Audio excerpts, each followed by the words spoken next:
Everyone has a story. I get them to tell it. Welcome to the Aron Bender Podcast, conversations with media personalities about their personal and professional lives and journeys.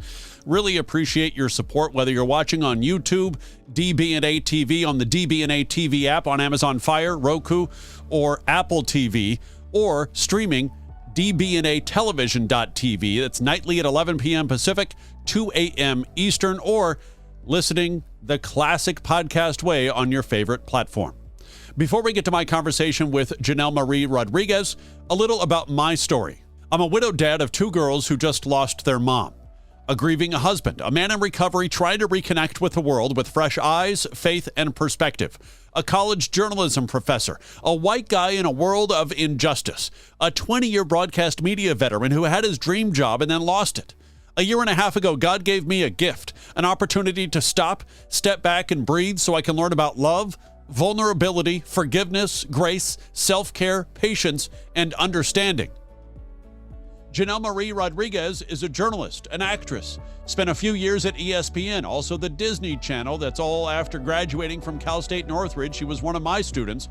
She's now with FIBA, the International Basketball Association, and Latin Up, a new show on Twitch. You could either live in Miami or you can live in LA. You've got to pick one because the other one, once you pick it, the other one just doesn't exist anymore. Can't I be bi-coastal gypsy as I have been? I'm from both East Coast and West Coast right now. So born in Miami though, what are your memories of childhood there? Gosh, born in my childhood memories, I'm working.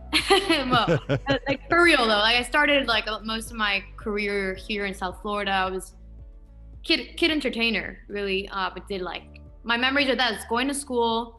I had a great elementary school. It was like this public school that had an amazing gifted program, which when I say amazing, because till this day, I still remember like 4th grade and 5th grade projects and field trips.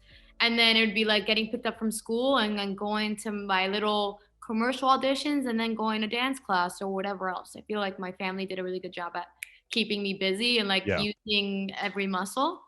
And then, like going to the beach. And do you feel like the entertainment side of things was that more of your parents' dream and they wanted you to kind of fit into that? Or did they see, okay, there's a spark here in Janelle that we need to try to light into a fire, or at least kind of feed that creativity? Yeah, no, my mom hates the camera. She cannot stand it. Like, she's dying for me to come home. She's like, I thought you'd be a nurse, She just thought this whole other thing. But there was a spark, and, she was approached by people all the time that would see me as a kid, like, oh, you should take your kid here. You should be doing this and that. And that's kind of like what got me started. Like, some other parent told my mom to like put me in, I used to do beauty pageants, like the whole like toddlers and tiaras thing, but minus all the fake hair and like fake teeth and fake nails thing. Like my mom took me out of that like at a fairly early age when things started getting crazy. Yeah. But I did it till I was like age 7 because I enjoyed it so much. Actually, to this day, I have 2 friends of mine that we met when we were like 3 or 4 through pageants. We have a lifetime of friendship. So I think those beginnings as well, like just being in the pageant world, for many other things, for the friendships, a little bit of obviously like stage confidence and presence. And I never got catty. Like I just loved entertaining. I loved making people laugh. And when did Sábado Gigante come knocking? Sábado Gigante came knocking around age 6 or 7. Okay. Well. Okay. Yeah, So it was right in that time frame. It was like the transitional period because there was a dance studio in Miami called MDA Academy. And it was kind of like well-rounded. They did a little bit of like acting and improv, and they had dance classes. They had amazing all sorts of styles of dance. But the owner of that studio also worked at Univision, and she would be the one that would put together the talent for the segments of Sábado Gigante, Despierta América, like a lot of shows that Univision had. Yeah. So they started integrating a few of the dancers from the class into these kids segments that they would do, whether it was like we would dance behind, like Sábado Gigante had like a bunch of talent come in, and we'd be the backup the kid backup dancer. Right. And then I got to be a part of this panel. It was like they called us the Candy Girls basically, and we were the judges, and we would like rate the talent. Like it was kind of, I think it was like America's Got Talent, but with candies. I'd be like, I'll give her 3 candies because she did amazing, like voicing my opinion at a young age. So that kind of came in there, and I did that for a while. I did that for a few years until I got onto another show called Lucky the Clown, which is also for like local cable TV there. And it was like Barney and Friends, but we were a little bit older, and I was the reporter of that show. That's I was like, I should have known then that that was going to be part of my future. I was going to ask if at that point, well, you're saying right now that you should have known then. So obviously you didn't know then, but at what point did you kind of put 2 and 2 together? Like, okay, I love this entertainment space, but I also love telling stories. Right. That didn't come till later on because I was so, my heart was, it was funny. Because a lot of time when I was a kid, they're like, oh, what do you want to be when you grow up? I was like, I want to be a dancer. I want to be a doctor that was a famous artist as well. I was like, those are 2 different, like whatever. And she'd always let me do that. Funny enough, when I moved to LA, started coming into the picture when I was around 16, 17 years old. Another old friend of ours, like from the industry that was in Miami, left to LA first. Actually, it's funny, like there's been multiple times that LA has tried to enter like my life and take me over there, but we just weren't ready. And like my mom wasn't ready either. Yeah. Like at age 8, I filmed a Tylenol commercial, and they flew me to LA, and I told my mom, like, I want to be there, I want to go, whatever. And she's like, yeah, honey, like, you know, I can't believe an 8-year-old. Yeah, and at the time, I had the same, you know, manager and agency as now Bella Thorne and Victoria Justice. I used to be blonde, so it was like we had the brunette was Victoria Justice, Bella Thorne was the redhead, and I was, you know, the blonde curly hair chick. So they were like, that would have been like a package deal, like that would start going over there, but Right. it was bad timing, didn't happen. Flash forward to now being 16, 17. The dream, I was still entertaining in the dance world, but I wasn't pressing too much on moving to LA at the time till this friend kind of planted the seed and had me go out there and like got me an audition for like Hannah Montana. And I got the call back, and I was like, ooh, like I want to do this again. And then I was doing music I'm like a retired from music. And I was doing music at the time. They had put me like in this girl group, and they started flying me back and forth. I was at a private all-girls school, Catholic all-girls school in Miami, so that didn't fly very much me going back and forth. Right. And it came to a point of deciding, like, okay, what are we gonna do? Like, you know, are you just gonna move to LA, or are you gonna finish school? And I was like, education's always been very, very, very important to me. So I was like, listen, like, it's not the time. I'll finish. I definitely want to finish high school with a high school diploma, and then I'll go after that. And that's Not going the route of tutors and wherever you are on the road, the education follows. Do the whole like it was called the chess bee. You could take the chess bee and be like legal 18 to work, which is kind of like the equivalent of a GED. And okay. Nothing against that for anyone that did that. It's just not what I wanted. You know, I really wanted oh, sorry, my ring. Oh, DoorDash. No, none of that. That's like a good habit I have. I know a lot of people that get caved into Postmates and DoorDash, and I like never order out. I mean, like I'll order, but I'll drive and pick up. Okay. I get that's for another topic. You're like, it's too easy. It's too easy to just have it delivered and delivered. No, you know that delivered. You fall into that trap. I'm so petty with stupid service fees that I'm like, Oh, I don't feel like paying for that. I'll go pick up my, oh, like what a cheap ass. But it's true. There's certain things that I don't care. I don't mind paying. But there's like, when it's just myself and I'm ordering for one person, I'm like, this delivery and service fee and tax fee and whatever other fee is more than the food that I'm going to order. I'll just get up and get it. But back to LA. Yeah, once I was 18, I went to LA. I told my mom I'm going with or without you. I'm coming. Mom ended up coming. But my initial degree that I was wanted to do, I was a bio major. I was a bio major, like through and through. Back to the doctor who wanted to be an artist, right? Yes, because I was like, maybe I won't be a doctor, but I'll be a PA. I can be a doctor without the liability, you know? But then in doing that, because I was at LA Valley first, I was like, oh yeah, I'm terrible at math. I'm not going to survive undergrad. I'm not going to survive. Like, there's no way I'm not going to survive. And that's when I found journalism. And I'm like, well, like, I think journalism would be a great fit because I love telling stories, kind of in my world, and I get to learn about putting together a story. So for me, it's like it's exactly who I am. Like I can use those resources both as a storyteller, as a journalist, and then as an actress as well, as like putting on my producer hat, putting on all these different hats that we got to do. So that's how journalism came into play. And then it's been the biggest blessing because I've gotten work since I graduated season. Yeah, and I've mentioned in the intro, of course, you're one of my former students, and you made such an impact on me as a professor because while the mental health conversation is so forward now, Mm-hmm. you were actually the first student to come to me and share with me what you were going through. Mm-hmm. And until you came to me, I didn't even really factor that in because I just started teaching in 2013. I think you were my student in maybe Yeah. 2015 or 16, somewhere around Yeah, there. yeah. Probably And like 2014, 'cause I graduated 2015. So okay, yeah, so yeah, 2014 and 15, and you had a couple of classes with me because we all yeah, know our journeys are not straight lines. yeah. So I wanted to thank you because prior to your coming to me and sharing with me your truth and what you were going through, I never really even considered that as a factor Yeah. in a student's story, in a student's path. So Yeah. thank you.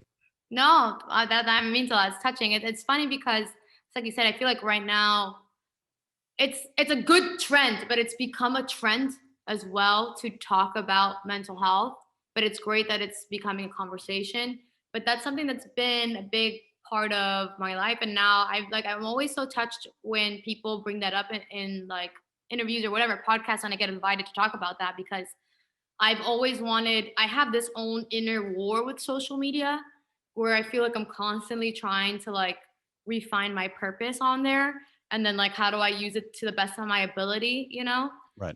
It's like a constant struggle, but I feel like if I keep on doing that, I'm like obviously impacting more lives. And that's like my goal always is just to like leave a little something with everybody, and hopefully something good, some tools. Because I myself have learned along the way, and like for me, mental health started kind of 2017, 28. Well, obviously during school, but like talking about it on Instagram. Right. I do this thing called Check-in Thursdays, and that started in 2018. But it was like before we had IGTV videos. Before I would do them like 60-second little video posts here Yeah. and Yeah. You got to fit it in that window. yeah, it was like 60 seconds of like how much word vomit can I get out here. And then I made a choice. I was like, why am I limiting myself to 60 seconds? Because people were like, oh, you just post it on YouTube, do this, whatever. I'm like, I'm just gonna do it on IGTV. And like the thing with that was it's not edited. And so one take, one shot, that's it. I say what I gotta say. Yeah. So that's Yeah. like it's been like it goes well for me. So that's the conversation that you have about mental health on social media. But personally, when did those conversations begin within yourself and with your family? Yeah, I mean, it definitely was more around the period when I started sharing on Instagram And because we're talking anxiety, we're talking depression, we're talking, yeah, you all know, that stuff. I yeah. mean, I've always been very open with like my mom, you know what I mean? But we never, I mean, a Latin family, right? That's the stigma. We don't really, even to this day, it's funny enough. I had my aunt came over, she's like, I don't believe in therapy. No, no, no, no. Like, hey, I'm like, So you know it's what I still mean? It's it's not it's not like, oh, okay, 2021, these stigmas and stereotypes are our school. gone. No, Yeah. they are still very real. Yeah, they're still very real. There's obviously, a generation, like difference between generations, we're more understanding. But I guess like therapy for me was like just I had that open conversation with my family, with my mom and stuff like that. So in a way, like that was my own therapy, but it wasn't until I went through something in 2017, 2018 that it's funny enough, my mom has never gone to therapy, but she knew she's like, you need to go to therapy after like witnessing whatever it was that you witnessed. I'm like, you telling me? I'm like, I'm not going. If I could talk about it with you, I'm fine. If I could talk about it with you, I'm fine. And then from there, that was when like I first saw like a therapist, and I was like, oh, this is great. And when I talked about my experience online, like briefly, like a story, I got flooded with things.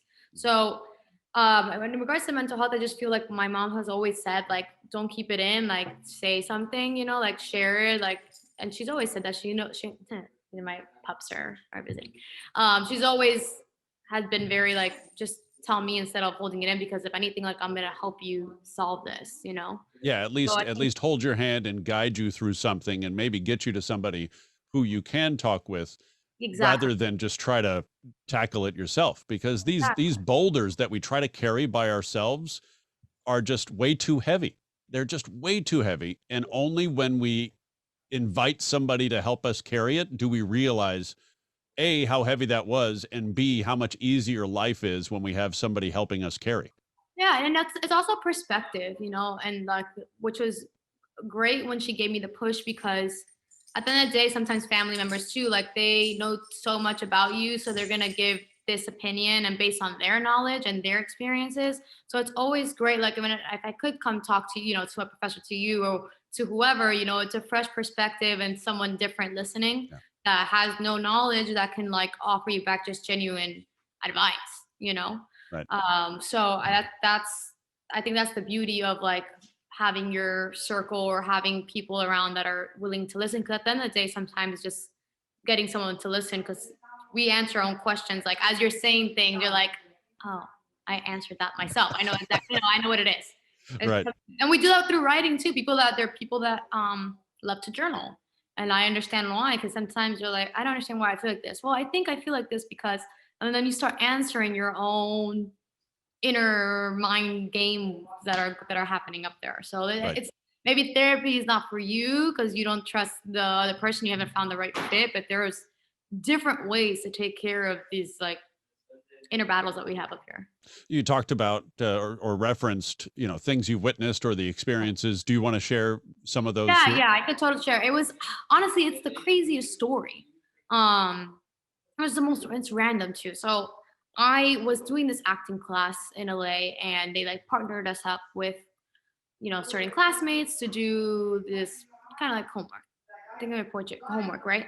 And then I went to sorry, excuse me, time out. Mom, can you guys have okay. Time in. I'm probably going to leave that in, by the way, just FYI. Yeah, I was trying to save you some room there. Oh no, it's YouTube and podcast. There's Yeah. plenty of room. Plenty of room. Perfect. But what had happened was it's over a friend's house, and her neighbor, you would hear her neighbor like it seemed like someone was fighting. So she peeps out, and to give like the picture for people that are watching or listening, um, it's kind of like it had like a courtyard in the middle, and it Okay. was very like kind of like European in the style that everyone had this balcony that was facing in to the Mm, courtyard. yes. We were like on the second or third floor, maybe, or third or fourth, something like that. A few floors up. But we go to peek out at the neighbor, and we see like this movement, and like she yells out like, "Hey, like, are you okay? Whatever." And like the lady responds back like, "Oh, I'm fine. It's fine." Or like, "It's fine, whatever." But then it keeps on happening, and you could tell like there was something wrong. Like at that moment, we realized like, okay, she's not right. Like there's something off, because we thought that there was someone else in the room. Yeah. There was no one else in the room. Um, and it was again like all the neighbors' attention came, and I told them like either you should go over there or you should call like the manager or someone to go check in on her, because just something's not right. Long story short, that the last check-in that we did, it was she ended up like committing suicide or like falling from the building. So that was like super traumatizing to witness, like someone like someone be alive and then lose their life. So that was like impacted me, because at the same time I didn't know this neighbor. Obviously this was my classmate's neighbor, so then seeing that, then hearing those cries of loss, and it was just like I didn't really take it all in because I was just trying to be there for my classmate. Yeah. And I remember like I called my mom right away. She's like, "Don't look down, don't." I'm like, I'm fine, fine. So all that happened, and it's funny. Like my mom didn't even let me drive. She's like, "You shouldn't be driving like this." I'm like, "I'm fine." My bet, she sounded like one of my really good friends at the time. Became me like we ate some food with my classmate, and I went. Off I went. 'Cause at the time, my mom had already moved back to Miami. Because my parents, my mom and my little brother came and lived with me first couple of years. Till I was after I finished college. Then they moved back to Miami, and I was out there by myself. So family's been like is a big part of our life. So it was after that. It was like it was around May, so it was close to Mother's Day. My grandma, my mom, like showed up and surprised me, and I was like, dude, I'm fine. Like dragged my ass to like go see somebody because they're like, you're not fine. Like someone that like witnesses something like that or experiences that like needs to talk it out with somebody else. Like, Yeah. So Like that's what like there's a reason, they have doctors and nurses and first responders, police and firefighters talk to somebody after something like that happens on their watch. yeah. Yeah, they had Even to. though they see that all the time, they still need to go talk with somebody, and they knew that you needed that as well. Yeah, no, because there's a lot of things that happen during the process. We also had to talk to cops and like make a report because obviously they came like knocking down. Yeah, it's not a one and done situation, right? Like, it's not a one and done situation. There's other like few details that I won't share just because it's too graphic, but that it's like that stuff so lingers and then it starts having you question like your opinion on death and life and other things that it's just, like my therapist brought up that I was like tears. I was like, God damn it! I guess I was. I was like, I was repressing that. I guess I did. You didn't even realize that you're repressing these things, and you are. They just say like that one word, and it's just like trigger of like your Yeah. emotions. How So many that's very months or years had elapsed from that incident to when you finally talked with somebody? No, it was very quick. It was like Oh, okay. yeah, it was honestly like that was something my mom like nipped in the butt. She Okay. didn't. It was probably like maybe a month. Not even like my mom. She's one of those that like she likes to get things done and fix like right away. It was through time. That I kept going to therapy and all of those things. For a little bit, I took some time off. I know I probably should have kept my therapist during the pandemic, but I didn't. I was like, I think we all needed a therapist during the yeah, I think pandemic. we all needed somebody to talk to. But you know what? Actually, I can't complain. I had such a healthy routine. I didn't have a hard time through the pandemic at all. I think what was very helpful is that I came home to Miami instead of being locked up by myself. I think if I was locked up alone in my apartment in LA, that would have been a different story, especially since LA took the pandemic so hard. And not only that, 2020 was such a hard year in LA because I know it was like, the BLM protests. There's just so Right. many things that like ended up trickling that there is this darkness that like lingered in LA for some time. It is like now that I feel that my friends are even lighter. Like I have friends that I haven't seen in over a year because of like Right. how 2020 went. Yeah, and going back to Miami, having lived there for 3 years, and of course I, Yeah. still have a lot of friends, you and Yeah. Sedano, one of our mutual friends, and Yeah. your colleague at ESPN. We anybody who spends any kind of time in Miami understands, and it was so clear during the pandemic. It is another country. Yeah. It might as well just be an island. Yeah. Because We're like Hawaii. once you cross the Broward County line, and then especially into Miami-Dade, Yeah. it's just there's a separate set of rules. It's just I don't know what it is. I don't know what it is. I mean, listen, Miami's beautiful in its own way, not only like physically Miami, but we're a very diverse culture. Like there's a lot of people from different places, it's not just because before I was like, oh, Miami's straight up Cuban. It's not anymore. Now we have Cuban Right. Venezuelans because we have a lot of people from Venezuela that have like fled their country, Colombia, Honduras, Nicaragua, like we have a whole mix. Unlike LA, that's very saturated with more Mexican culture and maybe like El Salvador and Central Guatemala. American, right? Yeah, like Right. more Central American. Here you have a little bit of all of Latin Yeah. America. It's fascinating how it's worked out that way, where most of South America Yeah. will migrate toward Miami, and parts east, Central America and Mexico, LA and parts west. It's fascinating. It's It's crazy fascinating. how that happens. But yeah, I mean, obviously, Florida's faced a lot of criticism like during the times of COVID. I mean, we still do, we still do a lot of things that goes against what a lot of people believe and do, but I just got launched a laptop charger close to my head from my lovely mother. You can keep that in the podcast as well. Yes, please. I try not to edit anything anymore. I used to edit, especially when it was just audio. I used to edit as much as I could out of my like stops and starts and stutters and pauses and things like that. Now, especially with video, because I don't like all those quick cuts or transitions, I just try to leave it all in. Yeah. It's just, it's the conversation. Yeah. It is what it is.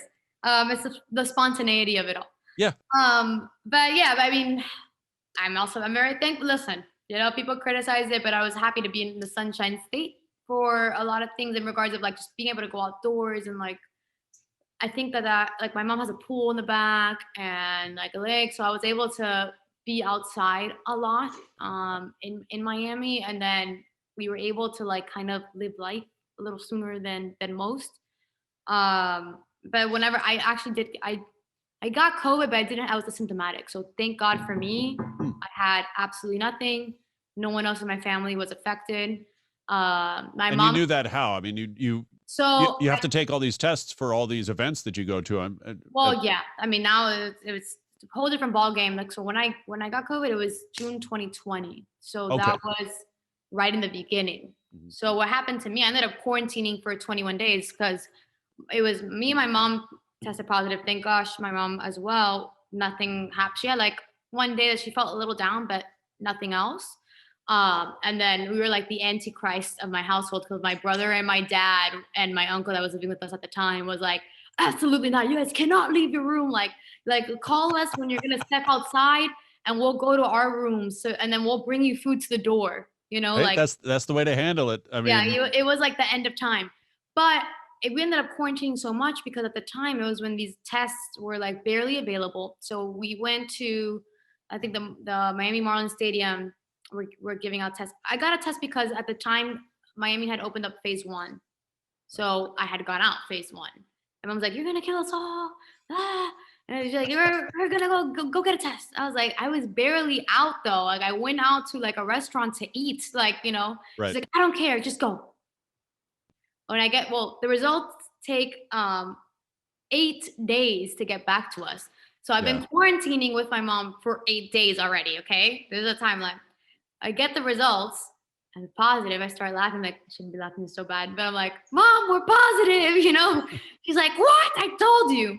Then we quarantined 14 days after that. Yeah. It was honestly, I wish I would have put cameras up because it was its own reality show within itself. Just me and my mom locked in her room for 21 days, basically, just to be better safe than sorry. But then it was a weird time because I started getting I got penalized a little bit for speaking. Because I did open up on Instagram, hey guys, remember when I went to get the test, whatever, I'm positive, but look, I'm someone that's asymptomatic. I had nothing, not a fever, not a cough, not a whatever. So make sure you guys go get tested, just in case to whatever. I almost lost a job because of that. Because they're like, oh no, but you had COVID. I'm like, if it was some crazy disease that we were, I don't know, like leprosy. Treated I don't know, it was treated like a leopard at the time. And it sucked because I did everything that I needed to do. Thank gosh I actually went and got tested. Imagine I would have been one of those people that was infecting everybody. And right. And immediately from the test, I was quarantining the whole time. But since then, luckily, I still had antibodies with these gigs that I've been doing, especially with FIBA that I've been traveling a lot. Their protocols are very intense still to this day. I actually just came back from 14 days in Puerto Rico. I did not see a beach. We were in a bubble the whole time, from the hotel to the Coliseum, back to the hotel. How it works with them, it was you take a PCR test 7 days before travel. You take a test 48 hours of travel. Then we land at location. You take another PCR test when you land. You have to quarantine until you get the results back, and then you're free to work. Since that trip was a little bit longer, the last one that I did, it was the Women's America. That one we got tested again midway through, and then that was it. Now on the way back, I didn't have to, because Puerto Rico's domestic, so I didn't have to take a COVID test. How many tests have you taken now so far? I mean, I talked with Beto Duran, for example, does all kinds of free. Yeah. I think he's up to 60 or 70 tests by now or something like that. I've lost count. I've lost count. I know the next step, I haven't gotten my vaccine yet, but that's probably going to be the next step. Just because it's going to facilitate things also. I mean, regardless, I know it's good. I just been at my own stance on it because I still have antibodies. So I've heard so many different opinions from different doctors and medical studies that I was like, okay, like, should I be rushing when I still have antibodies, or like, what's the protocol? So, but yeah, I'm sure that's probably going to be like, maybe we'll see. We'll see what happens. But So take me through the route. So you graduated 2015, Cal State Northridge, and then I don't know how many years had elapsed, but then I go on Instagram and boom, the Janelle Marie has, I don't know, 90 or 100,000 followers. And I'm like, what? She was just, wait, huh? What? So take me then through the route. And I think by that point you were already on ESPN. So that would explain, why all the followers. Take me from graduation to ESPN, and then we'll get into what you're doing now. sure, yeah.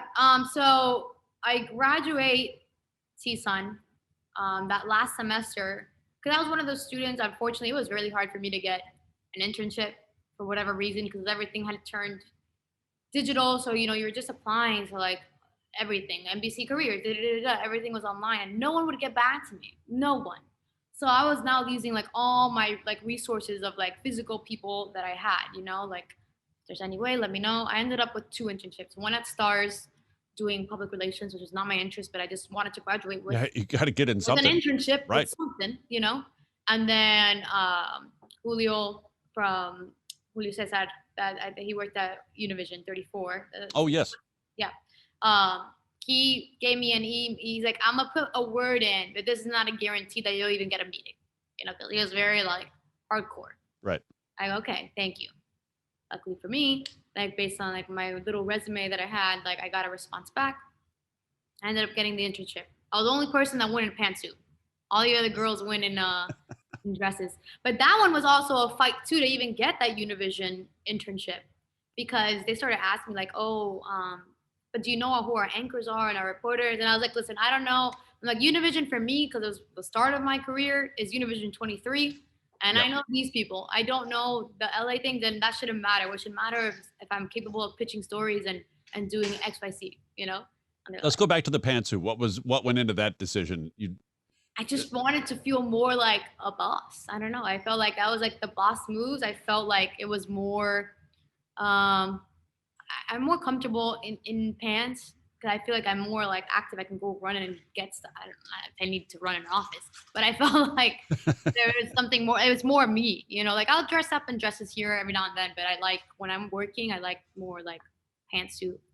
Well, and this has been a conversation, forget social media. This has been a conversation for decades, Yeah. like, okay, talk to me then about the pressure you felt, just getting ready for that first day or getting ready for that first meeting. Like, oh, okay. So what are the expectations they might have of me versus what kind of message do I want to send and how do I want to feel? Yeah, like I knew like going into it, we know as a female, especially in Spanish television more than not, I'm sure things have definitely changed even in the past 5 years.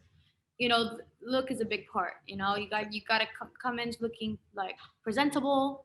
Like your hair done, little makeup. Even if I wasn't, if this interest is not a talent position, still want to go like presentable and who you want to be in the future, right? Like we're like, if you expect to be like talent, then like walk in as you are talent and you're capable.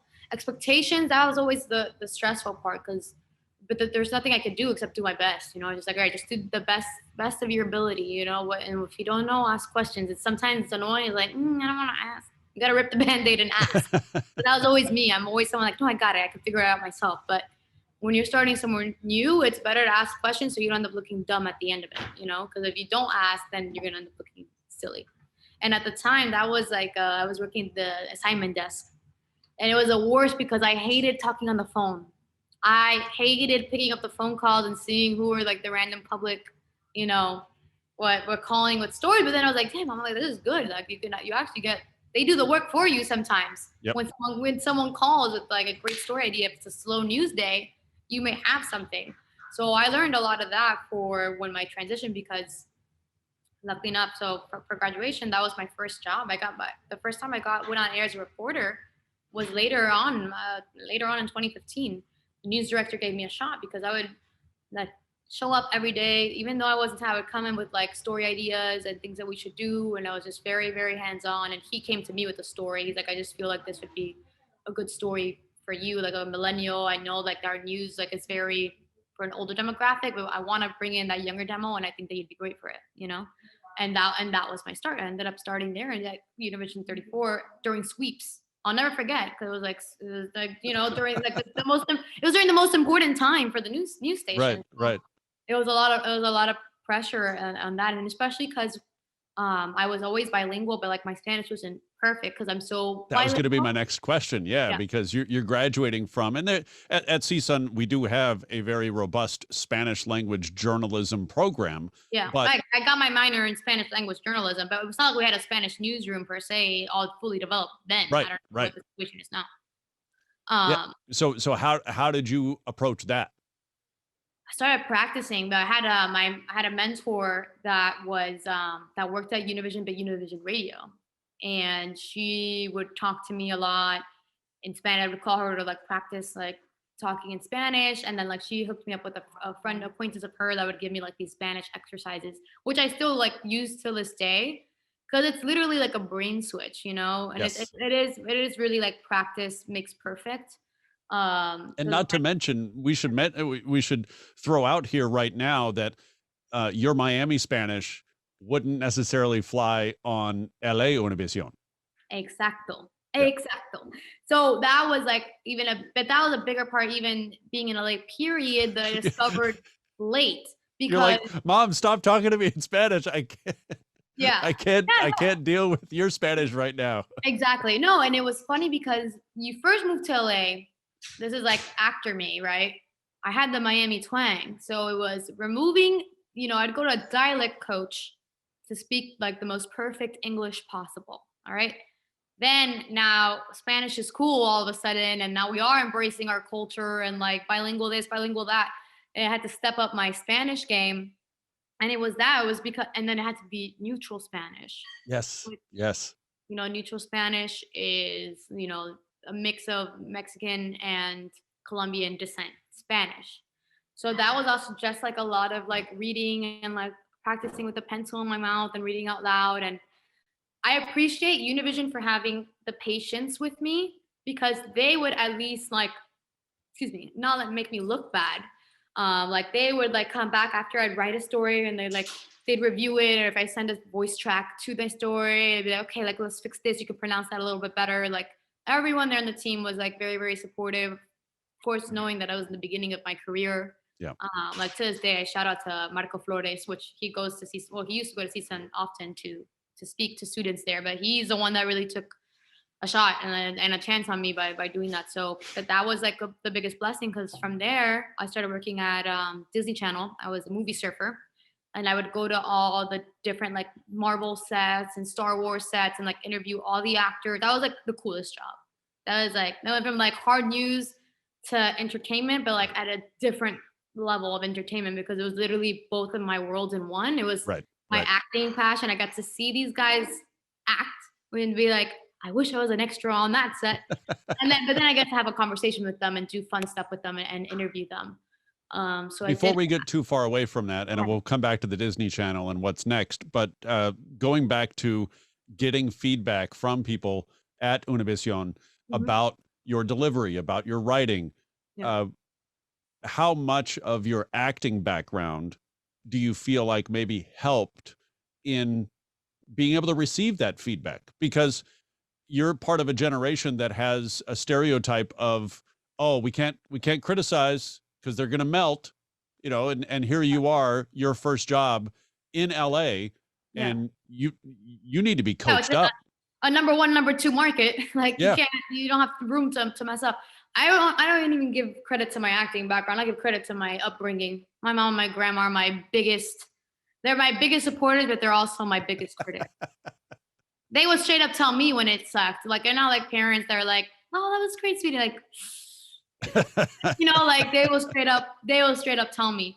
So I give them thanks for helping me develop thick skin. And even then, I mean, I'm still human. There were some days I'd go home like a little bit more sentimental or like shit, you know, but that just has to fuel you to do better, you know, or fuel you to know what you want next and what your strengths and weaknesses are, you know. Things have changed now. I'm embracing more like of my like in Miami, it's easier to embrace more of your culture. Like I'm working on the show Latin Up, and like they have not once told me anything about my Spanish. Right now, it's a healthy mix, I think, of like neutral with my own like Cubanisms. Right. But it definitely has changed. But I give Univision all the props because I have like the best training from there, where I could switch it off, which later helped me to being at ESPN. And when I used to do my show on ESPN in English and in Spanish. I was the only host that would go between the two, and that was big key was that they were looking for someone with neutral Spanish. So if I didn't have that training from the jump, right, I probably wouldn't be in the position that I'm in now. So Disney Channel, did that pave the way for ESPN? Because now you're. I had a few more jobs after that. Yeah. So it was like a culmination of things. I did Disney Channel freelance from 2015 to 2018. I was with them for 3 years. In the middle of that, I was hosting for Monster Jam. I think if anything, Monster Jam was more the jump for ESPN because it was the motorsports world. So I was like now entering this sports world. I never thought I was going to end up in sports, period. It was a mix of like motorsports and Instagram, to be honest. Motorsports. And then I worked at TMZ for like 3 months. Did not like it. I just didn't like the stories that I was doing, and this wasn't me. And then, it was more from after Monster Jam, and I worked at Monster Jam for about 2.5 years. I was their first Latina host to host in the U.S.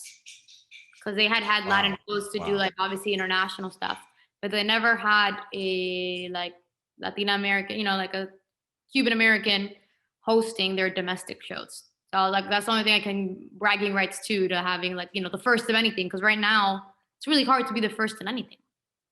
Yeah, that's true. Yeah, especially in this age of inclusion and diversity.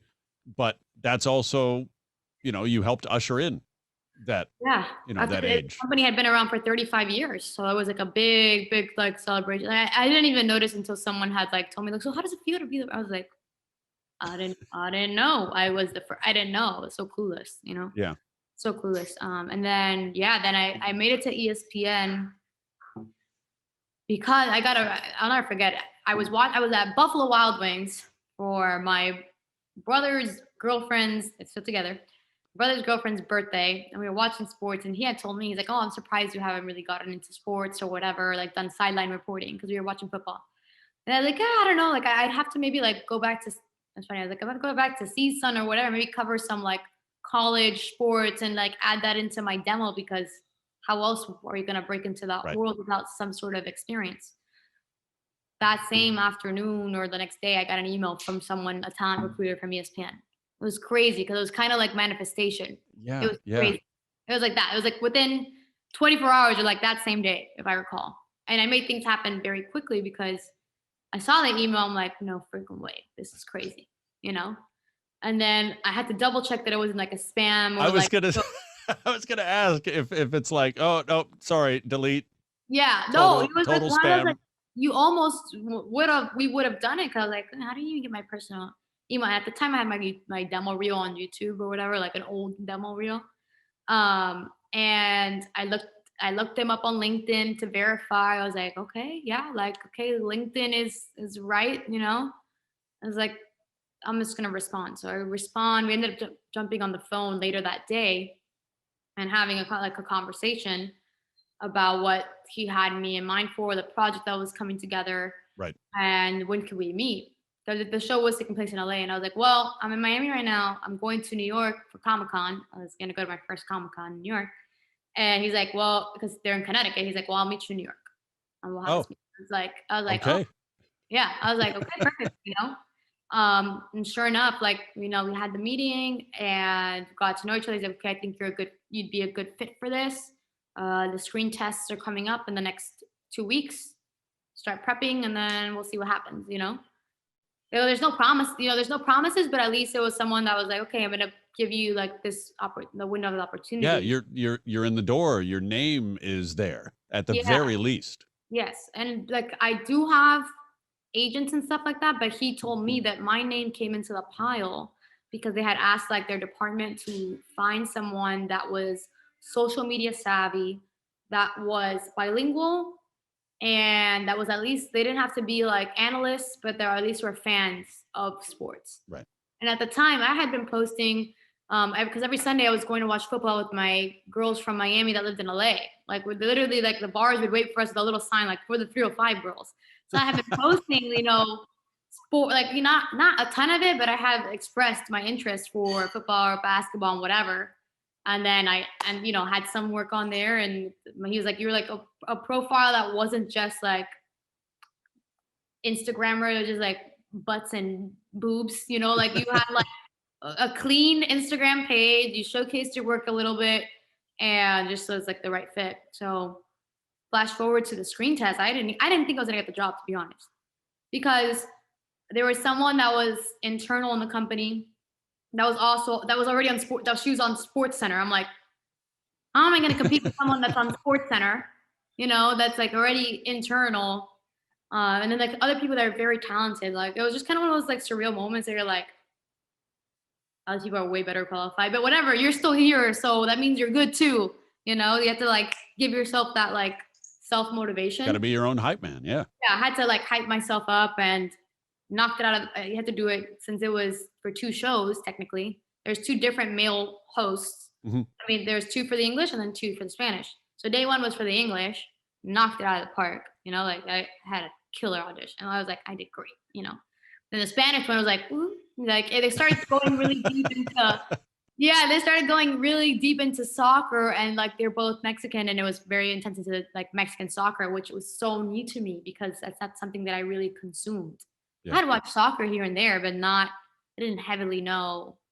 And he had told me the role is not to be an analyst. The role at some points for you to be with the fans and like very like Jimmy Kimmel style, like I would have been like the Guillermo of the show, just right. like kind of okay. like doing silly random stuff, which is perfect because I'm a goofball.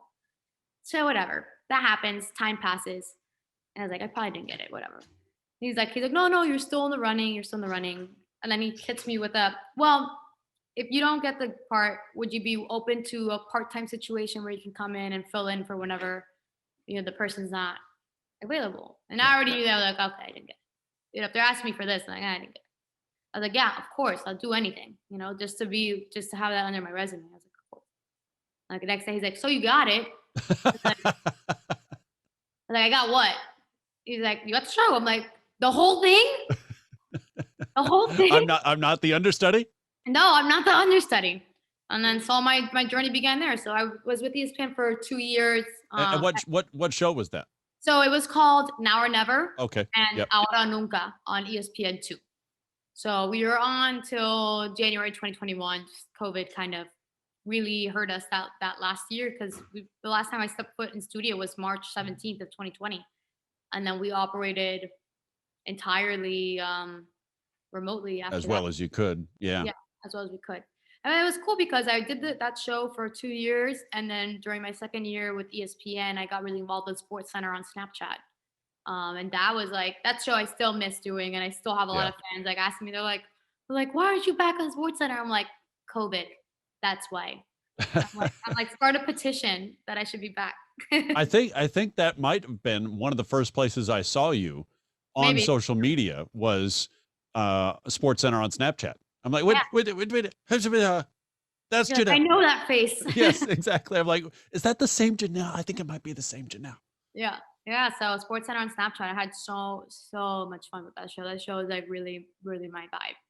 It's really like my vibe. The way they edited it, the tone of it was so much fun to do. So, still with ESPN in some way, shape, or form, or you've stepped back? Really. Yeah, okay. Not really. We had to, just like with the way I was hired, contractually, like they had me under like, if I was international talent, that's because I was doing both ESPN and ESPN Deportes. Okay. So that kind of bit me in the butt when the company had a whole reorg. So I was still very much in good terms. I still talk to certain like producers, and it's just more, I mean, at the end of the day, it's a business. So they had to, the company, I think that was, remember when there was an article that came out that ESPN. Yeah, they've had a lot of changes in the last 18 months. I survived one of the first cuts, and then the second cut, a lot of talented people, unfortunately, got the hit. So But luckily I've like found work like right after while being here in Miami, which was not my intention because I'm still so like here or there. But if there's work here in Miami, then I'm going to be here. I'm going Right. to be wherever there's work. Yeah. Yeah, and so having done all the freelance work that you've been doing these last, several years, I would imagine all that networking, it's helped keep you in the game these last few months. Definitely, definitely. Like I'm very thankful that, between that and Instagram, kind of keeps you very much in the eye of people, where people assume that you're like super active or whatever, but you're still like I'm a strong believer of like out of sight, out of mind. People are gonna forget. Oh yeah, that's right. She does do that. She would be perfect for this. So that's where like Instagram and social media comes into the picture of being a great tool. Where like I said, I have like love and hate for social media, but that's a pro. Where connecting back here in Miami, it was not that it was easy, but some of them like kind of my I had a colleague that worked at ESPN in Connecticut that got a job in FIBA in Miami, and he's the one that brought. That's how what I'm working on right now is I work with FIBA, and that's thanks to a colleague that worked at ESPN and got a promotion, a higher position here in we're working with FIBA, so I was able to still keep my sports thing alive and been working with them as a digital host and reporter. So I've done 3 different tournaments with them, which the last one was the Women's America Cup, which is cool. And tell me about Latin Up.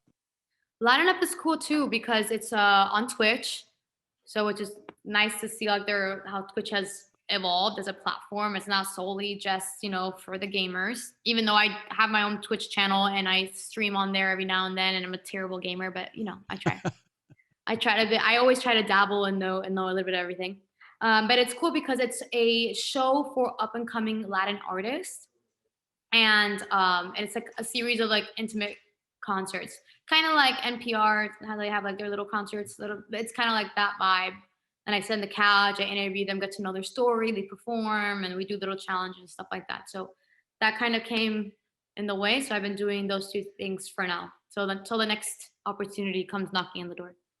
Well, Janelle, seriously, cannot thank you enough. Again, going back several years, you were the first student who really approached me talking about mental health and making it part of the conversation. And I think that that planted a seed that wouldn't really need to be sown. I don't know if that's really the right way to use all those terms, but the last 3 semesters, 2 of which were all on Zoom, Right.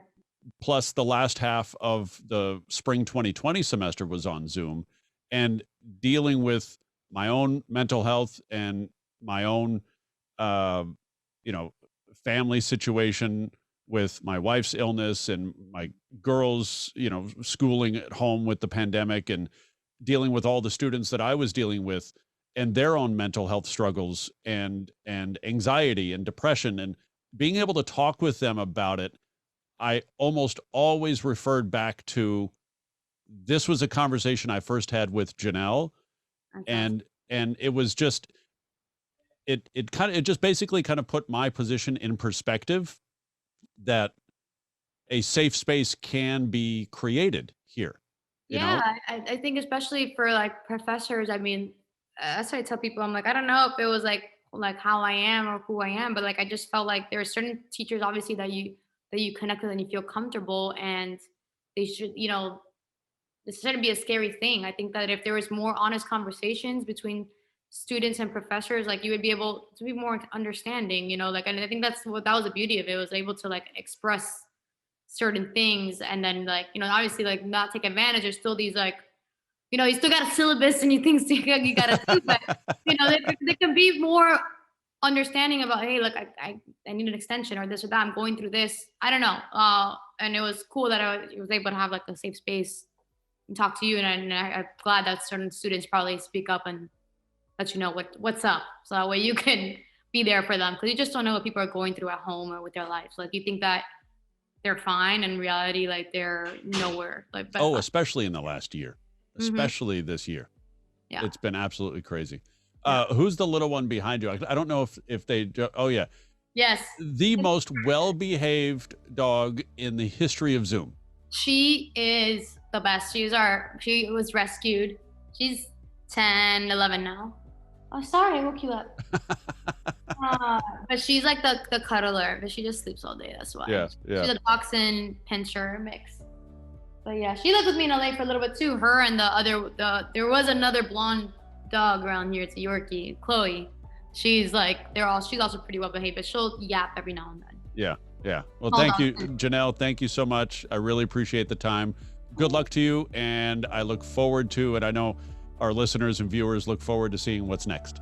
Thank you so much for having me. I appreciate it. Thanks for watching the Aron Bender podcast, whether it's on YouTube or nightly at 11 p.m. Pacific or 2 a.m. Eastern on DB&A Television. That's streaming at dbndatelevision.tv or the DB&A TV app on Roku, Amazon Fire, or Apple TV. You can find me at AronBender.com. If you have guest ideas or comments, email me AronBenderMedia@gmail.com. Thanks for watching. Be well.